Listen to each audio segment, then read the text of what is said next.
On this week's episode of Devil's Trap Podcast, got AVD? There's an ointment for that. And get off my lawn. Let's do this.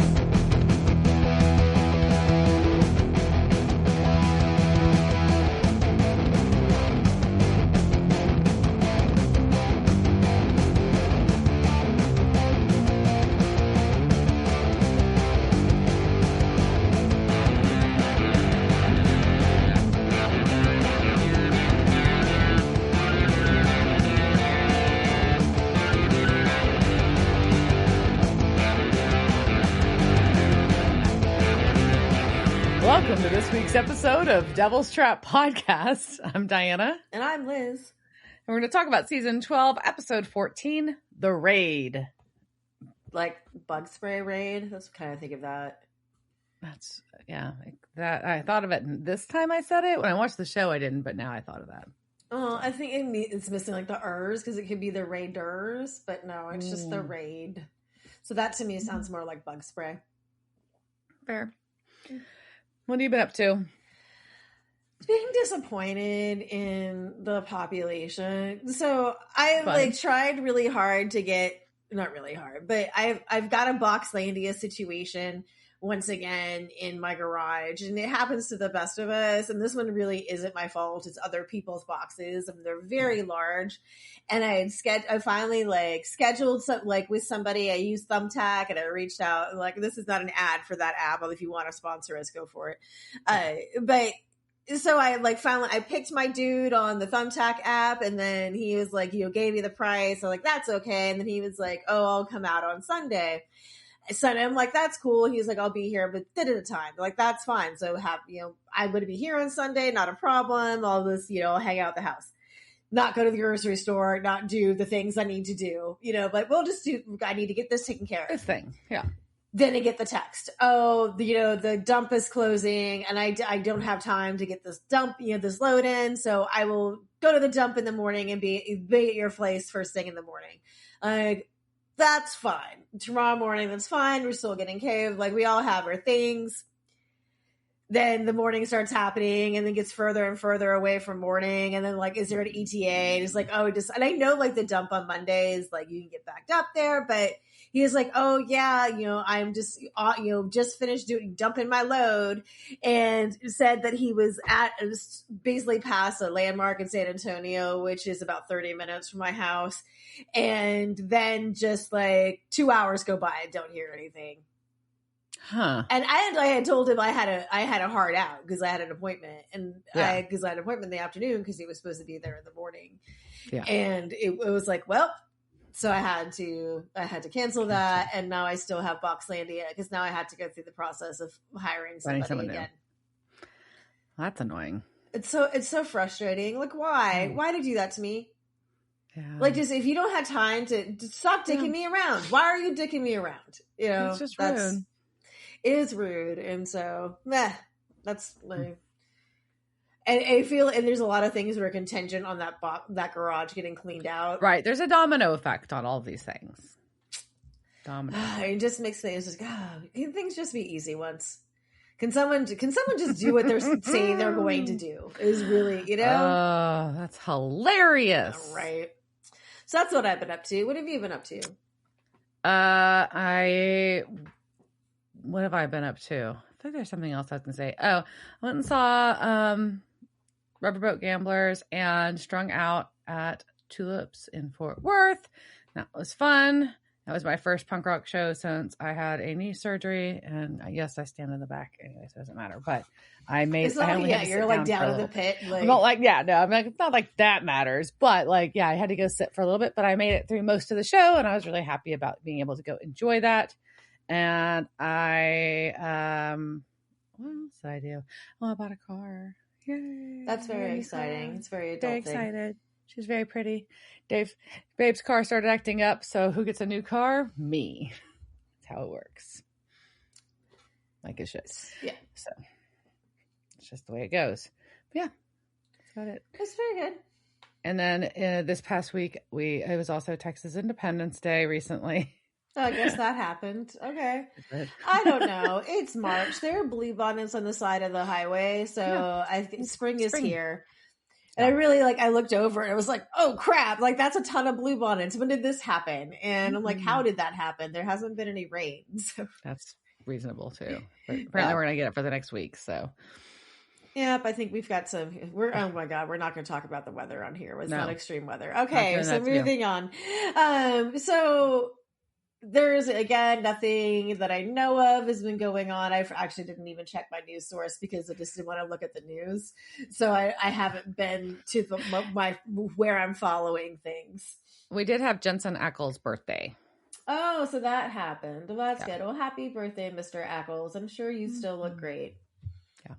You look ridiculous for your age. Yes. Facts. Yeah. All right. Well, let's talk about this episode. So, as we said, the raid. We'll talk about it. It's something that happens during it, I guess. Sure. And this was episode number 14 of season 12. It first aired March 12th, 2017. It was directed by John McCarthy, who passed away in August of 2023. We last saw him direct season 10, episode 6, Ask Jeeves. And this was written by Robert Behrens, who this season has done episode 7, Rock Never Dies. And before that, he did The Foundry, which was episode 3. So we are getting pretty far into this season. We're at episode 14 now. So we're past the halfway mark. Yep.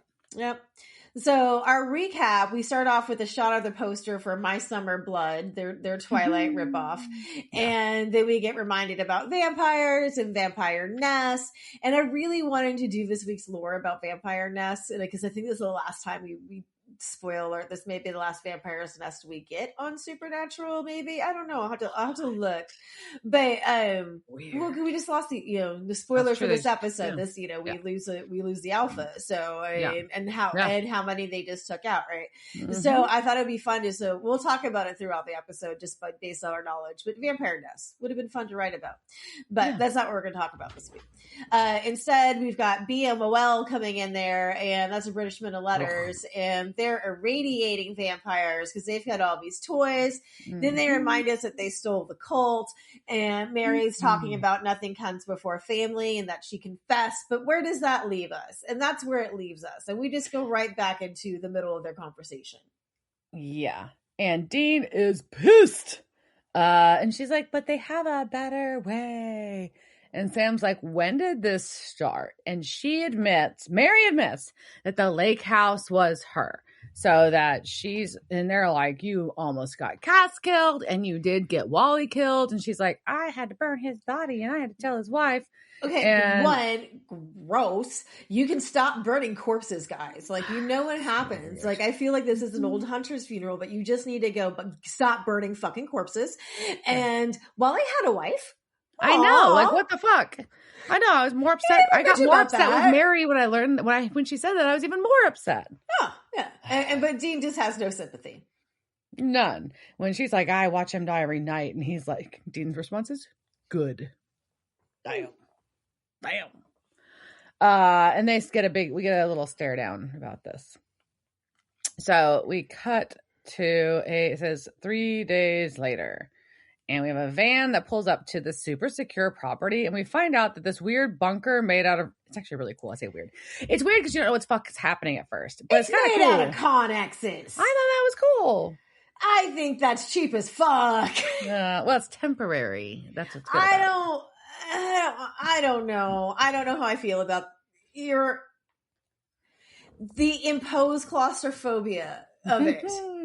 And it also just reminds me of really gross, like, I think it happened in some television show where they were like having a bunch of like cam models and stuff in Connexes, and that's what I think I go to. So I have really bad things with Connexes, and I'm like, on the ranch you're always full of rattlesnakes, and so I don't like them in general. We use them for storage in my work, so it's like, are they full of rattlesnakes? No. Yeah. Okay. Are you sure? Yes. I'm sure there's no rattlesnakes.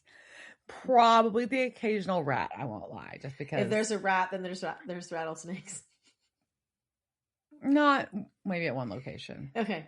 I'll give you that one. One. Okay, one, finally. Okay, sorry, go on. Not to derail us with I don't know. So but you don't know where the fuck's happening. And we figure out that this is a super secure facility that is the British Men of Letters temporary compound. And it has to be somewhere close to Lawrence. I didn't check to see. It's like they did. So I think they just built it to be near the Winchesters. Yeah, to recruit them. And so it's Mary and Mr. Ketch. And he, of course, is complimenting her again. And he holds up his new toy, the AVD. And then so the AVD, yeah, which sounds like it sounds like something you catch when you have sex without condoms, and or I just like to call it his magic egg.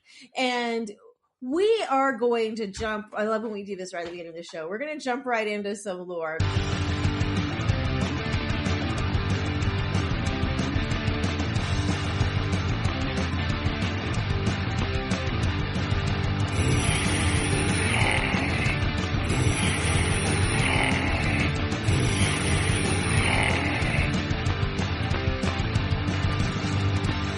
About magic eggs, or what's written on that magic egg, which is Enochian. And we're also going to talk about something else that is prepping us for when we finally get to Golden Dawn. So there's one last person you need to know about for the Golden Dawn, and he is the person that is responsible for what is called the Enochian alphabet, and that's John Dee. So we're talking about a very old astrologer from the 1500s named John Dee, who was possibly his magic's greatest cuck. I'll just call him that, and you'll find out why in this great story. So we're going to go to the 1500s, and while English, John Dee spent much of his youth studying abroad in Belgium and France. One, because apparently the English hated teaching math, and they just had a problem with it as a science and as a subject. And so in England, you didn't learn math. And two, his family had lost their status when Henry VIII died in 1547. So while he's away, besides getting to learn math, fucking nerd, he learned civil law, astronomy, and probably most pertinent to us, astrology. So while studying abroad, he was also first accused of sorcery when he made a giant winged scarab that carried an actor through a play for a play production. And everyone was like, witch. But no, he was just science, right? So in the 1550s, he returned to England, where his personal library expanded to probably become the greatest in England, with maybe his 2,500 books and 1,800 manuscripts. And you think about that in the like those books weren't small either. It's like, where were you keeping this? And it makes me sad that I have so many books in boxes, but 2,500 books is a lot. So to buy all these books and to make ends meet, Dee taught and consulted with exploration companies, and he also drew up a number of horoscopes. He crafted one for the reigning Queen Mary and was accused of both consorting with Elizabeth to overthrow her and that he was attempting to kill her with sorcery. So he was charged with treason, but fortunately for him, Mary died, either from the flu or from cancer. We're not quite sure. So in 1558, Queen Elizabeth I was crowned. And to counter out the prophecies that Notre Dame had made, which foretold there'd be bad luck if she were queen, Dee drew up a horoscope for the day of her coronation, which predicted much nicer things. And Dee's advice would become relied upon by the queen, and she would consult him for everything from her teeth hurting to when she wanted research to validate her claims to the lands in North America. John Dee is credited with coming up the term the British Empire and heavily advocated for English colonies. So he became a personal favorite of the Queen's, and she also protected him from further accusations of sorcery. It's always good to have, a monarch on your side when you're doing such things as Dee gets up to. So he was married in 1565, only to have the first wife die childless a decade later. 2 years after that, he wed the 22-year-old Jane Fromenades. Dee was 51 at this time, but he ended up having 8 children with her, and they were conceived according to astrological charts drawn up by Dee that were based on Jane's menstrual cycle, which he diligently recorded. He was like an early period app, he just had the amount of her menses, like how often she was having it, and then he would bang her on the days so they could conceive the best possible children. I mean, if that's what they agreed to as a couple, I mean, that's kind of early for such thought, I guess. Early family planning and somewhat not just thinking her belly was full of sea snakes. Although I think that was probably also part of it. Like, so on this day, the sea snake comes forth from her womb, and we can therefore conceive the best child. So by the 1580s, besides setting up spy networks across England, which is, we're skipping a giant chunk of history here because he was a spy and there's a whole bunch of, go look at that shit. We're here to talk about magic. So Dee was really getting into crystallomancy, which is a fancy way of talking about looking into a crystal ball. However, no matter how much he tried it just didn't work for him. So clearly what he needed was somebody with that talent. Not that possibly staring into a crystal ball may not work, just that he wasn't good at it. So first he met a guy named Barnabas Saul, and after a couple of months, it became clear that Saul was a fraud. Not just, I would say his name was Barnabas Saul. How that man is clearly a con man.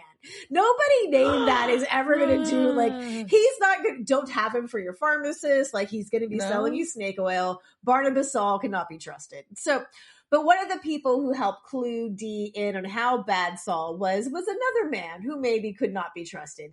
And he had just recently started going by the name Edward Kelly. He was born Edward Talbot in Ireland in 1555, and he was much younger than Dee. He started out as a lawyer, but was arrested for forgery, and he may have had both of his ears cut off for that. I saw it. What? Why does that have to do?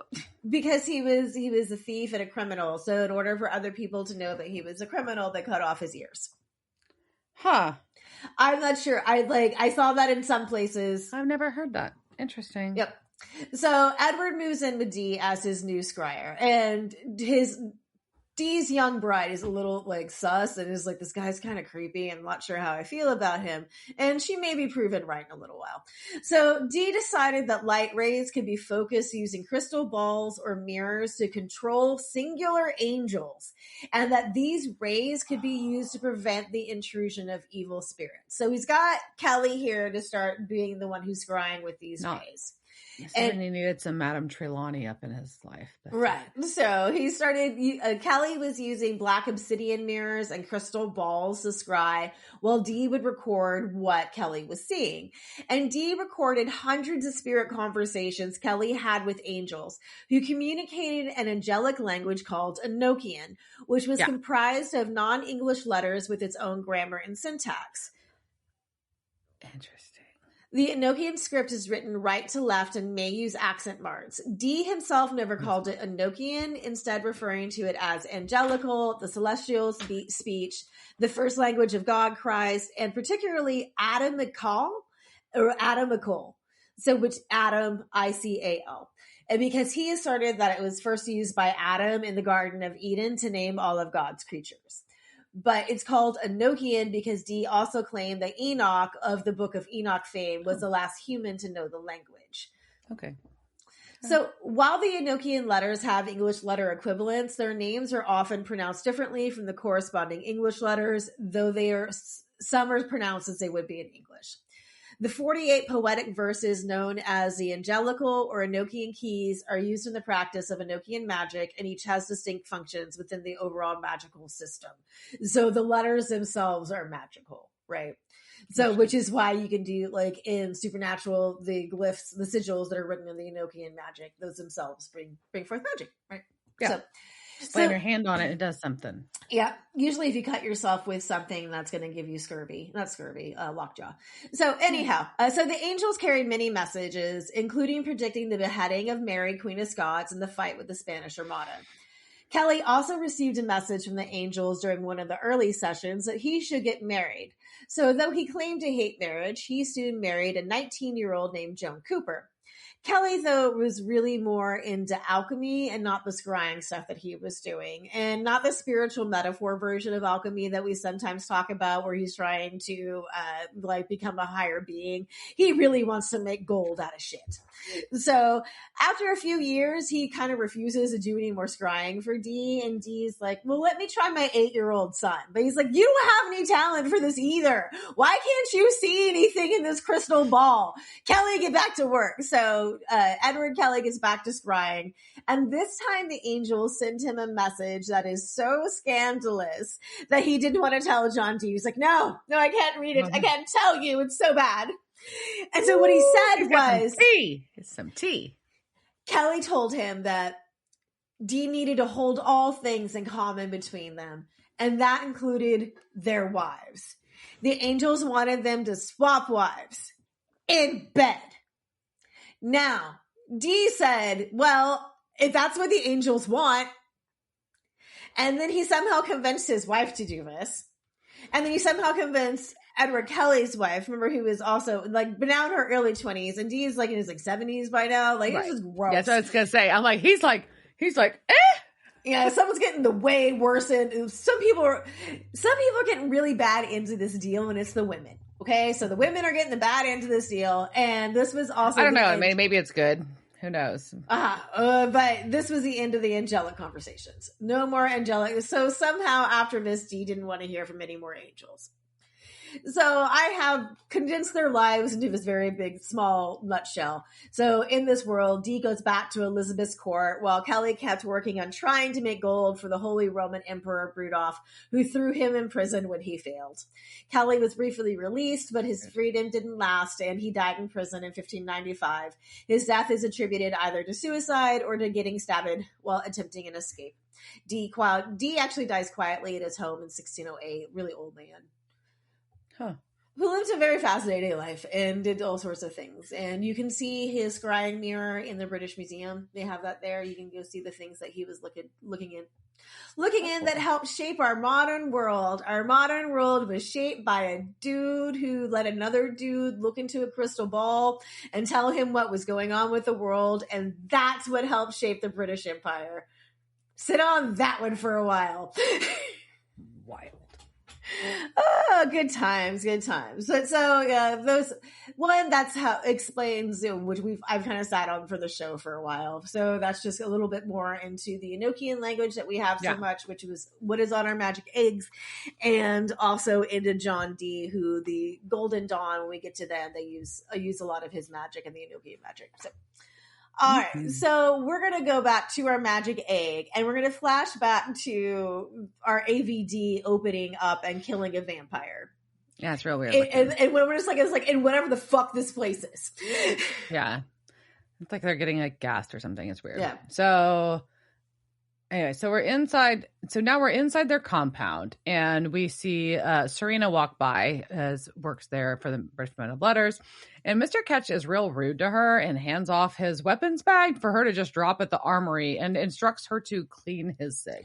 Yeah, he says scrub it, and I mean like scrub my nuts, Ketch. And she's like, I've got 3 PhDs, motherfucker. And then he shits on that too. Like, he probably even didn't finish like whatever Eton or whatever fucking British school like he got kicked out of. So then we have Mary come in, and I'm like, ooh, I've worn this outfit. And Mary is sitting and staring at the text message she has sent to Dean, and he has left her unread.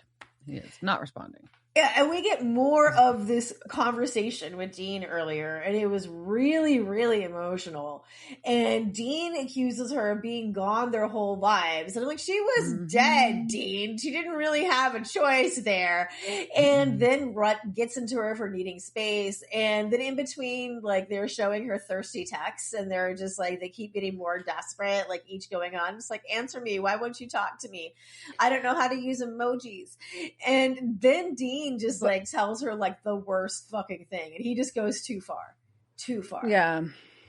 Yeah, because she's like, I'm not just a mom and you're not a child. And he says, I never was. And between us and them, you made the choice. So basically, I thought it was really telling, like, about Dean's character, is that when it's true when you think back, because Mary died and then John started hunting. Yeah, but you can't tell a woman to try and be a mom. No, Fuck you, Dean Winchester. Like, grow the fuck up. She is more than just a mom. And how are you defining that relationship? Anyhow, so then Dean is just like, it's us or them, and you already made that choice. Get the fuck out. Yeah. And she tries to appeal to Sam, but he actually takes Dean's side, and he's like, no, I think you should go. So anyways, so Mary's like in some like weird like barracks looking, like I guess it's her assigned cube. I don't fucking know.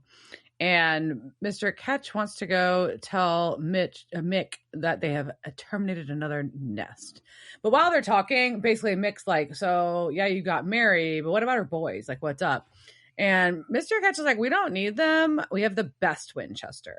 Mick's like, yeah, but that's not our call. The old man wants them all on board. So they also think that wherever the Winchesters go, that the American hunters are going to follow that. And I'm also like, are you sure about that? This is Sam and Dean Winchester. They've started like 7 apocalypses. The hunters don't necessarily like them. But they also do, like, if you think about it, because like I think that even if they start them, they always finish them. I don't know. They always get fanboyed when they meet other hunters. So I think it depends. So I'm just saying that not all hunters are fans of the Winchesters. Oh, I'm sure.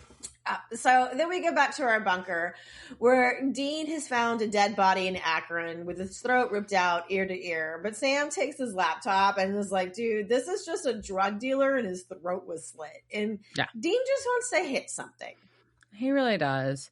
And so Sam's like, instead, do you want to talk about it? And Dean's like, no. But then he starts talking about it like he does. And basically he just wants to know what Mary was thinking. And Sam's like, well, we could ask her. And he's like, well, but she lied for good reason, maybe. So, but maybe we need to hear her out because she's family, is Sam's suggestion. But Dean calls Sam out for something that's probably kind of true, but he calls him out for being a peacemaker and, straddling the middle. He needs to pick a side in more things instead of trying to always mediate. And leaves him. And then Sam sees a text that he's received from Mary that says that they need to meet because it is urgent. Yeah, which to me sounds suspicious. I'd be like, this sounds like a trap. Super sus. For sure. But no, we go to the Bittersman and Letters compound. And once again, Sam has missed out on using a car from the Men of Letters bunker garage. Right. So there's so many choices down there you could have picked. For real. So Mary meets him at the gate and she's like, look, I know I messed up, but the British Men of Letters are bigger than us and they've got a real shot of getting to a world without monsters. So, and then y'all can have normal lives. You go back to college. You don't have to hunt. You don't have to have these lives. And she pitches this different future and about how this is what they're fighting for. And she just wants to show him. And so she opens up the door. And this is where we can really see how weird ass these Connaxes are strung together. Yeah. And then she takes him in and they have like, look at all my pew pew maps. Mm-hmm. And like, oh, convenient timing. We're about to give a briefing. You should stay. Super sus. Sam's going to split, but Mick tips him with, we're going to talk to you about how we're going to exterminate every last vampire in America. And Sam's like, what? So Dean's at the bunker and he is calling out for Sam, but finds a note that says like, went out back later. And he's like, okay, I need booze. And so Dean is poking around for alcohol. And there's a knock at the door. And we start cutting back and forth from the bunker to the compound now. And because there's no Mr. Ketch at the compound, because Mr. Ketch is at the bunker to meet Dean. And he's about to close the door on his face, but Mr. Ketch bribes Dean with a fancy scotch. Yep. So he's got some scotch to drink, which tempts Dean. And Dean's already drunk, so he lets him in. And we're going to go back to the compound where Mick introduces a hunter out of Baton Rouge named Pierce. We also meet Alton Moorhead, who's the head of R&D. And then we learned that our girl from earlier's full name is Serena Coleman and that she is the head of security and surveillance. Yeah. And so Mary sits down to hear the briefing, but Sam's going to stand. Okay.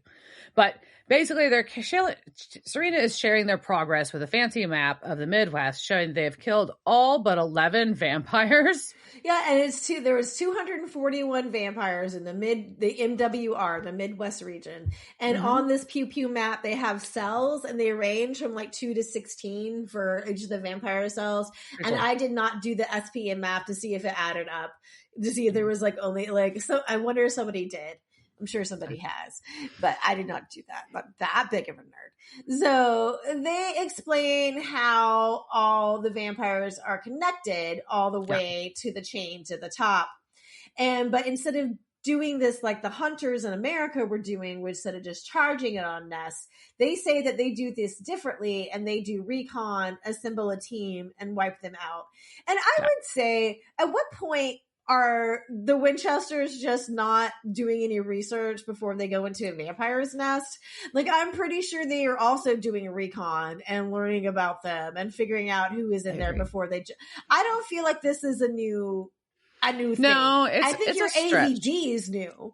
I think your tools for taking out these nests and possibly also having the mass amount of surveillance that you have, that is new. Yes, your recon is different because you have access to this, but I mean, at the same time, I don't know. That kind of bugged me.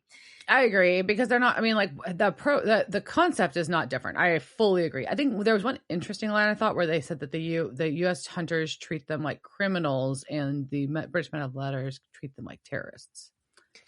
Not that I mean, but I think that doesn't change the tactic necessarily, but maybe it changes the mentality. I don't know. I thought it was an interesting comment. But I mean, he's making a comment, but also if you're just saying you're treating them like terrorist cells, right? And that's and so but the same interconnected and stuff like that. I think that was the part. Yeah, I think it's more the interconnected part.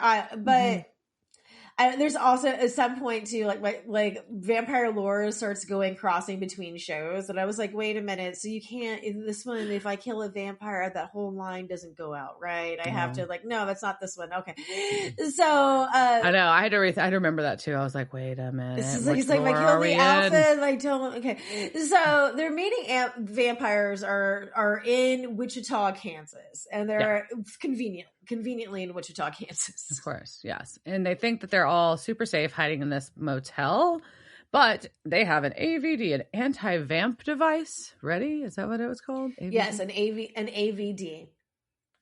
Again, there is an ointment for that. There is an ointment for that. And so there we go. And then when they're done, they're going to move on to the next region until there's no bloodsuckers left in America. And somehow this turned into the song from Fievel in my head where there are no cats in America. So there are no vamps in America. And the streets are lined with cheese. You're welcome. Thank you for that. Yeah. So we're going to the Morris Motel, and this woman vampire, her name is Chris. She comes in and she's crying about how they're all dead. Her whole nest is dead. And another vamp is there whose name we never do learn. And he gives her blood to drink in a cup. And then all we hear, he's like, we're in a fortress. No one gets in without me knowing, but the Alpha. Yeah, I mean, who's here but the motherfucking Alpha Vamp? Hello, children. Being all smooth as usual. And so we go from him to, he's smiling and is singing, oh, so cute. And we go from there to the bunker where they're drinking scotch and my stomach is just churning. And Dean doesn't like small talk. And Catch is like, I'm the one who predicted Tony would go rogue. And he did that because he used to date her. Yeah, so he knew that she was going to be a neurotic time bomb. And Dean's like, and he's like, I don't really care if you join or die, but we're an excellent fit. So, especially for someone that had the killer instincts that can't sit still and wants to hit something or kill something all the time. Well, Dean. He tries to bond with him over being a psychotic killer and always needing something to punch or kill. And it's really like, Dean should think twice about like some of his actions. If this man is sitting over here, I like to just kill things, and you were just like me. And he's not wrong. Warning, some little alarm bells should be going off. Yeah, you should maybe thinking about some of your actions. And Ketch is going to leave, but he's like, I've got a vamp nug to drop for you. Of course. And of course, now Dean's attention has been piqued and he would like to go along with.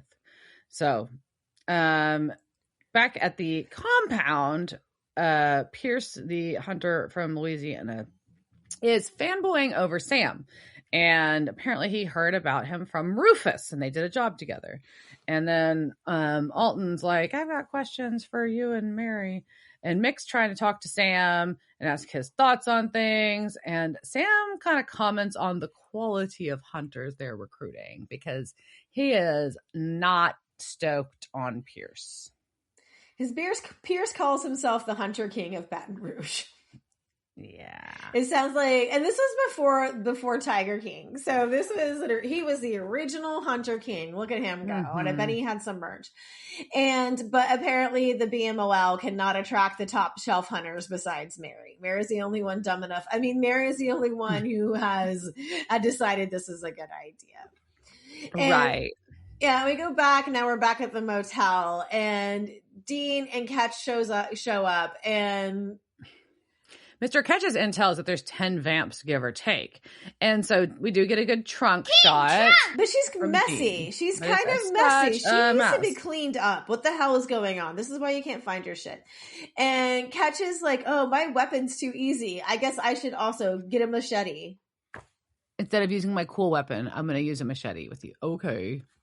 He's trying to bond, right? Weirdo. So the two of them go in, but we don't get to see that yet. We have to go back to the embellishment of letters.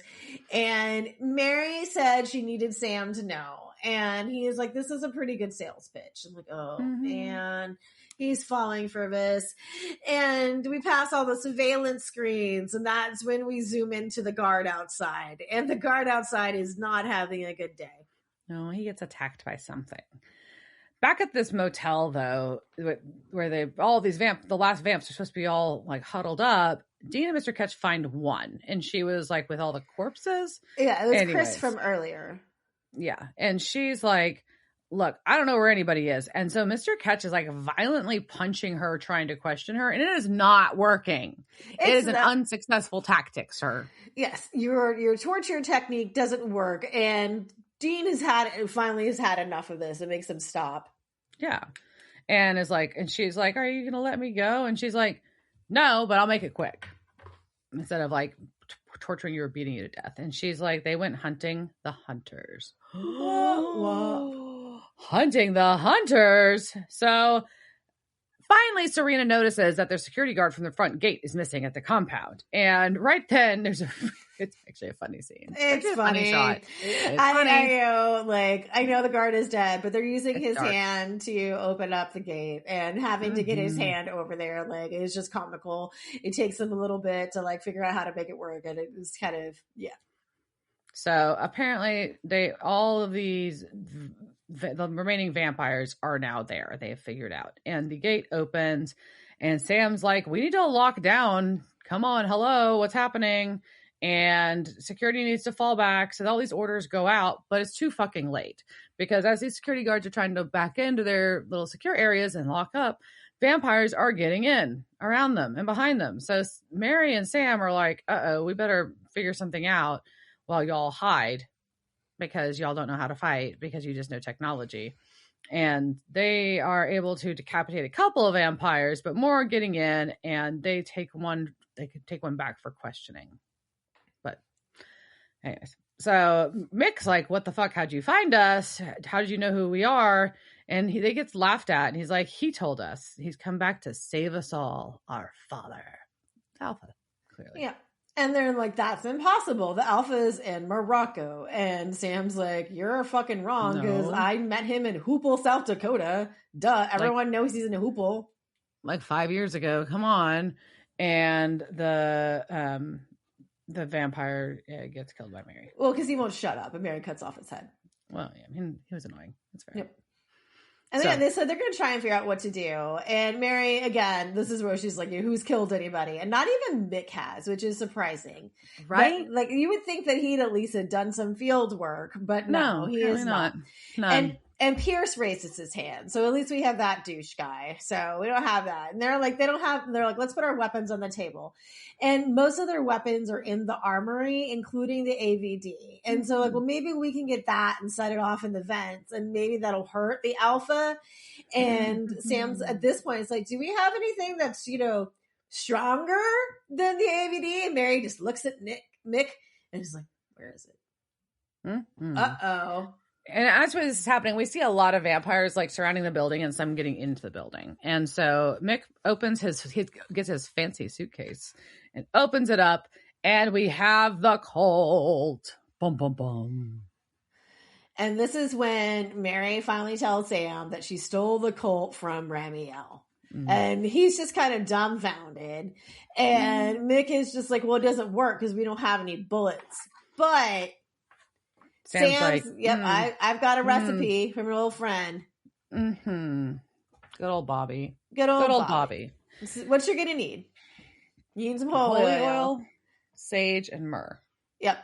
And do you have any of that? If not, can I interest you in some artisanal holy oil for sale at our shop? You make a tincture and you coat the silver bullets in it. And he writes down and you have to say this spell. And he hands it off to Mick. Because Mary, Sam, and Pierce are going to go run out to get to the armory while Mick and Serena and Alton try to make some magic bullets for the cult. And Pierce is going to go with them and says he's got their back. Yeah. So Sam's fighting vampires, and while he's fighting them, Mary and Pierce run to go the other way to go get to the armory. And Mick, Serena, and Alton do the spell while Dean and Mr. Ketch are driving because they realize they need to get back to this compound. And as Mick is doing the spell, Pierce is at the door by himself, which is super questionable, and says, "It's bad out there." And then Alpha kills Alton. Yep, and his heart gets ripped out just by the Alpha. And Pierce is a traitor. He said it's bad in here too, huh? Which is actually a really good line. It was a good line, yeah. I appreciate that. And then Serena gets bitten by the Alpha, so now it's just Mick holding this Colt and the bullets. As Sam is still killing vampires. And there is some like the vamp shtick in this is really good. So there's a headless vamp that's just like munching at the air, and he's chewing. I had to watch it twice. I had to rewind it just to watch the vamp just be like nom nom nom nom nom at the air away from his body. Well, we find out because Mick is going to ask questions, and Pierce feels like talking, but basically he is the Alpha's hunter. Because he keeps the Alpha off the radar and gets paid for doing that. So sketch. Yeah, and the Alpha is upset about how many of his children they have killed. And he really just wanted to live quietly, and he let it go, but now it's too many. He knew about it before, and he knew it was England, and he didn't get involved because it was England, and who gives a shit? But America, fuck you, get off my lawn. And he really does say, get off my lawn, and it's fucking hilarious. So good. So good. Yes. So Sam does get away and finds Mary on the floor of the armory unconscious because Pierce knocked her out and it looks like he damaged the AVD. Something like that, yeah. But the Alpha is telling Mick that you need to call off the human incursion and then, call your people and call then the old men. Yeah, so and they can watch. Yeah, phone home, and they can watch you get devoured. Yeah, well, he's supposed to first tell them to stop doing what they're doing, and then watch him get eaten on camera. Which seems feels like a call. Why would you make that call? I don't think I'd do that. I think I'd tell you no, just eat me now, or don't eat me. Yeah, and I'd probably say eat me, knowing me. So, or bite me, and then be like, damn it! Did I just tell the vampire to bite me? God, So Sam and Mary get into this room where Mary takes out Pierce, and Sam grabs the Colt. And so he's grabbing his Colt and he's pointing it at the Alpha. And he's like, Sam, there are 5 things the Colt can't kill. And I am one of them. And Sam's like, wait a minute. No, you're not. Are you? Are you one of the 5? I don't know. But anyway, and he's like, you can't save all of y'all. And Sam's like, I'm not trying to save all of you. My family's killed vampires. for years, and you let us. So I don't know. Let's and we've let some of them live. I don't know. So why don't you let us go? Let us walk away. Just me and my mom. We're going to fucking go. You're going to let us leave. And you can go back to the way things used to be. We hunt. It's like cops and robbers. It's a fair fight. It's fine. And he's like, what about the Brits? Yeah, you can have them. Have the Brits. And Mick's pissed. And he's like, Sam's like, I'm picking a side. And we have a kerfuffle. Yeah, and Mick runs at Sam, and Mary runs at the Alpha, who knocks her aside. And Sam still has the gun pointed at the Alpha, who's like, but that gun isn't loaded. But are you sure? And then we get a flashback to what really happened when Mick ran at Sam. And what he did was he gave him a bullet. It was actually really cool. And so Mick was secretly slipping Sam a bullet for this whole thing. So it was all the distraction. And Sam cocks very slow-mo, cocks the Colt, shoots the Alpha, and it was a really cool shot as it goes straight through the Alpha's head. And he dies. Boo! You killed the Alpha. I like the Alpha. He's great. He's comic relief, and I like him. He's a good actor. It's fun. Yeah, no, he's such a good actor too. And I'm just kind of bummed. I'm just like, I just really, and also just like the Alphas in general. So, Alpha dies. We got crossover. See a dead Serena, and Mary comes in and tells Mick that she took out some stragglers, but the rest ran when they took out the Alpha, because once again, in this series, when you kill the Alpha, the rest of the vampires don't die, no matter how much we think that because isn't that happen with the werewolves in the show? It happens with one line of something, and I'm the lore person. I should know that, but... There's so many lores and so many fantasy things that we watch. It's so hard to keep straight. Sometimes it does. Sometimes they kind of go back. So Dean and Ketch are now back. And Ketch is like, well, Mick, you cock-blocked me with Dean. Way to go. Like, we could have had this moment going, but... Yeah. And Mr. Ketch is like, I was just following orders. And Mick's like, but people died. And like, Mr. Ketch is like, yeah, that's in our line of work. That's what fucking happens. People die. But whatever. So Mr. Ketch and Mick obviously have some disagreements on tactics. Maybe they used to date too. So Dean we go from that to Dean telling Sam that they heard the place was under attack and they got there as fast as they could. And Sam's just like, why? Like, why would you come here? And obviously for Mom, but still. And he's like, look, it's not her. He's like, look, it's not your job to make our lunch. We are adults. We make our own choices. We just have to get used to it. Oh, thanks, Dean. Way to be a grown-up. So we see Mr. Ketch leading Pierce out because he is not dead. But they have unpleasant ways to take care of rogue hunters. And the Winchesters are pleased with that answer. I don't know how I feel about that. I don't know.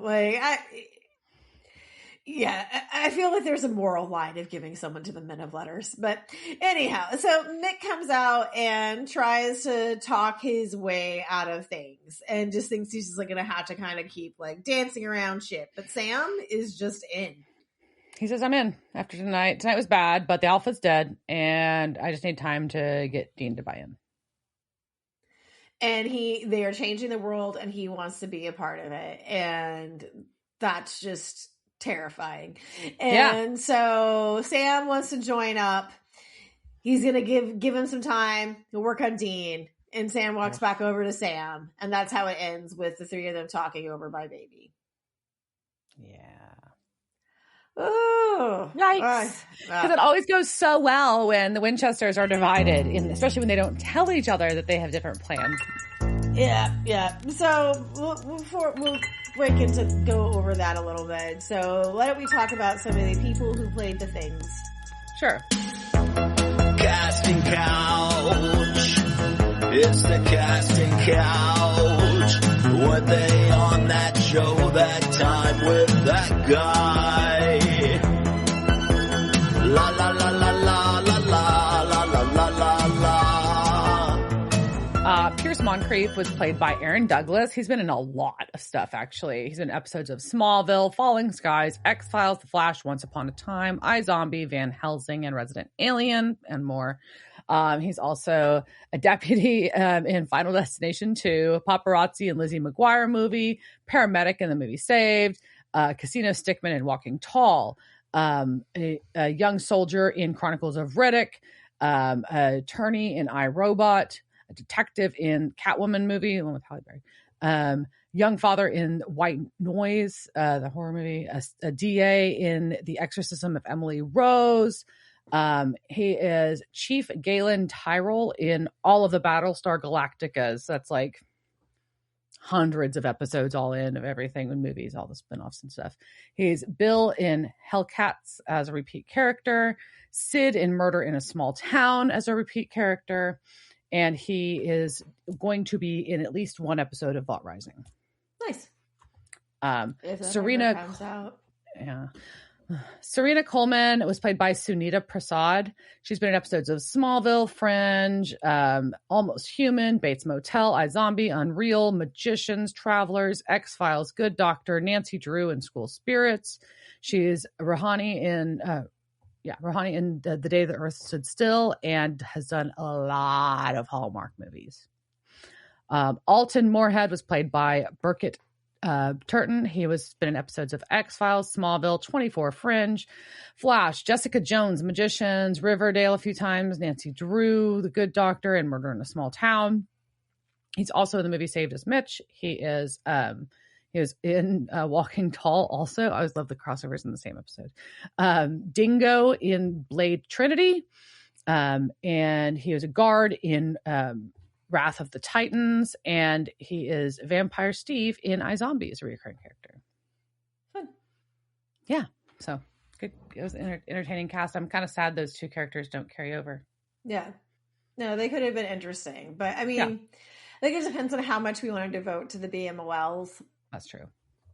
You know, and how much would be setting up for a spinoff and stuff. But so what do you think of the episode? So I thought it was I thought it was cool because as a viewer, you see the flaws.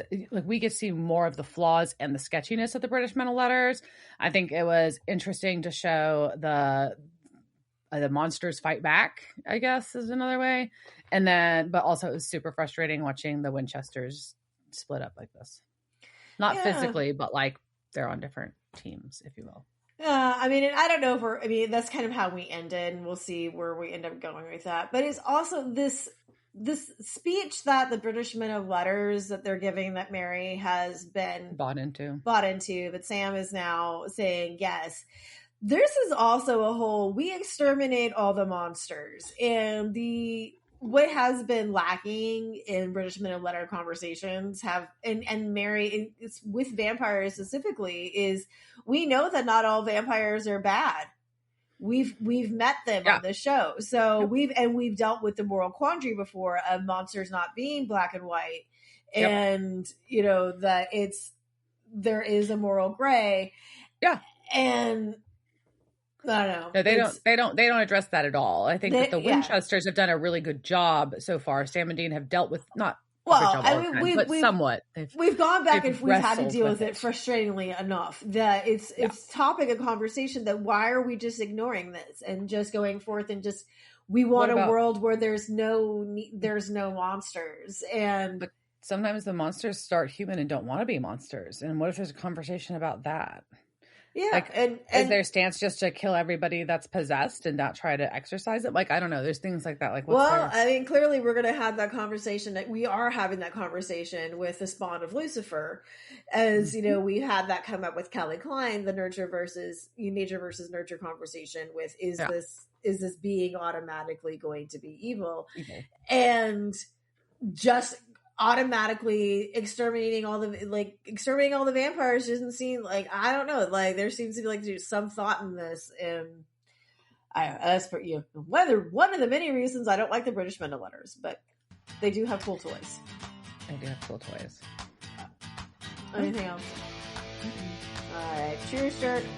Cheers, bitch. Devil's Trap Podcast is a Don't Get It production. Meow. Devil's Trap Podcast is part of the Ship It Studios Podcast Network. Thanks for listening to this week's episode of Devil's Trap Podcast. You can follow us on Instagram at Devil's Trap Podcast, Twitter at Devil's Trap Pod, or you can email us at devilstrap@devilstrappodcast.com. Don't forget to subscribe, leave reviews, and share with all your friends. We're at all your favorite podcast outlets and at devilstrappodcast.com. I'm Babe. Thanks for tuning in, and we'll see you next time.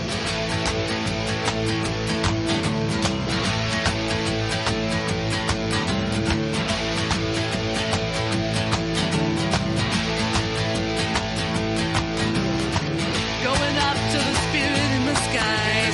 That's where I'm gonna go.